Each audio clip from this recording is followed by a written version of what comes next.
This was once the home of a Palestinian living in Shatila camp in Beirut. Since 1985, the residents have been pinned down by Shiite Amal militia. A place of refuge had become both a prison and a battlefield. Now the siege has been lifted.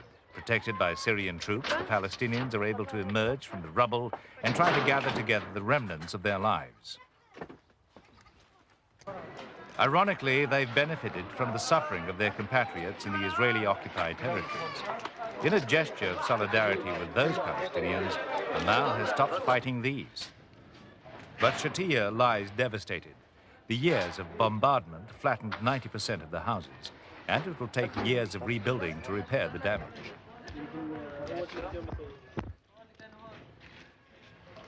Water and sewage systems were destroyed, leaving supplies contaminated. Instead of shells and snipers, the people face the threat of epidemic, and cases of typhoid have already been reported. Although there's a semblance of normality, Shatila is still full of danger. The worst privations of the siege are over, but the future of the Lebanese Palestinians remains in doubt.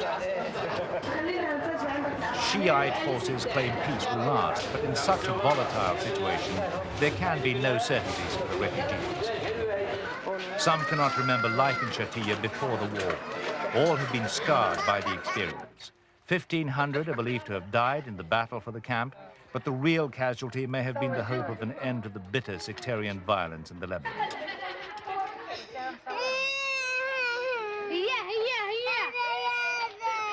Although the guns are silenced in Shatila, the memory of bloodshed and fear lingers on.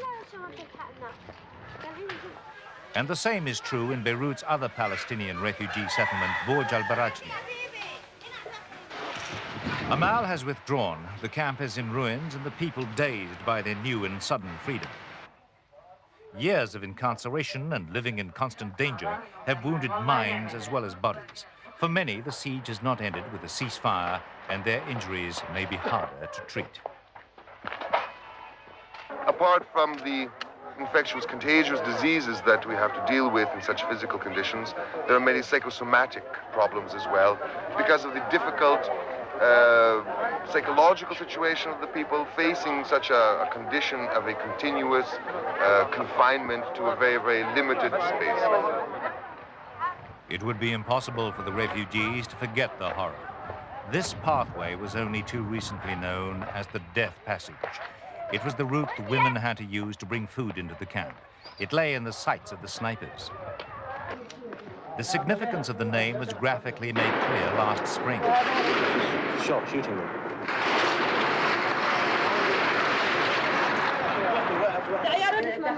Many were killed and injured. The survivors are left with enduring images of the agony which once passed as routine in Burj al-Barajni.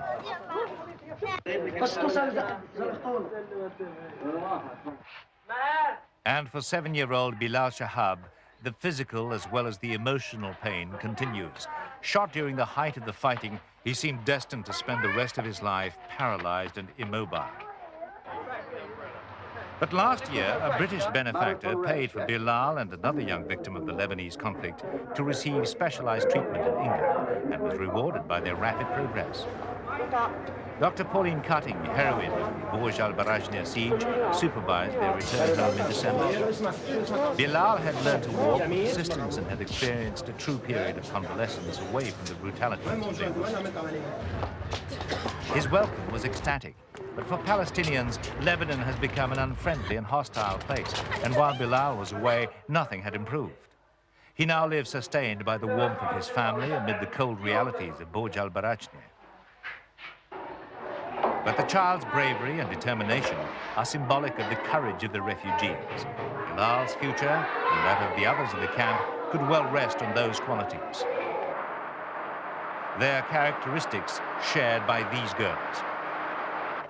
Last April, they helped Dr. Cutting to give the refugees vital medical care in the besieged camp hospital by bringing in the necessary drugs and supplies. A task undertaken at enormous risk.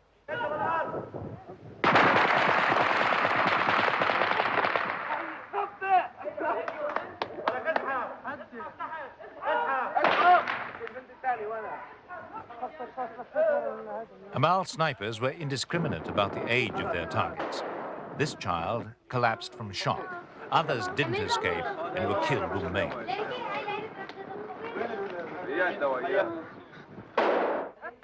The girls still help in the clinic, but now their ambition to become nurses is no longer put to such a dreadful test. The children of Burj al-Barajneh staggered the world with their resilience and spirit. The survivors must hope that the nightmare is over. If they can rise above the horror of the past and the present, the camp too might be raised from the rubble. They deserve a future shaped by compassion and not distorted by the hatred and chaos of the Lebanon of today.